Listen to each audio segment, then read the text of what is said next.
வாழ்க்க வளமுடன். ஐயா, கருவில் விண்யெனும் உயிர்ச்சக்தி எவ்வாறு ஊடுருவுகிறது? வாழ்க்க வளமுடன். தத்துவத்தில் காந்த சக்திக்கு வெள்ளம் என்று ஒரு பெயர் கொடுத்திருக்கிறார்கள்.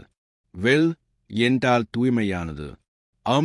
என்றால் பிரணவம், சிவமும் சக்தியும் சேர்ந்ததையே பிரணவம் என்று சொல்வது. அது தூய்மையானது. உதாரணமாக, முட்டைக்கு சுற்றிலும் வெள்ளை கரு இருக்கிறது. மையத்தில் மஞ்சள் கரு இருக்கிறது. முட்டையை உடைத்து அதற்குள் எங்கு பார்த்தாலும் ஒரு இறகு, ஒரு உயிர் இருக்கிறதா? ஜெண்டால் இல்லை.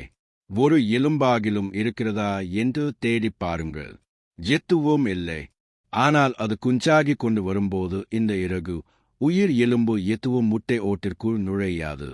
ஆனால் சிறிது காலத்தில் அதன் மூக்கு, இறகு, கால், மயிர் எல்லாம் உற்பத்தி ஆகி வருவதல்லவா? அதாவது திரவமாக இருப்பதே அந்தந்த உறுப்பாகிறது.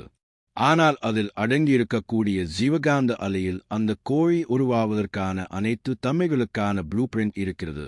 அந்த ஜீவகாந்த அலை அந்தந்த வளர்ச்சிக்கு தக்கவாறு உருவத்தை கொடுக்கிறது.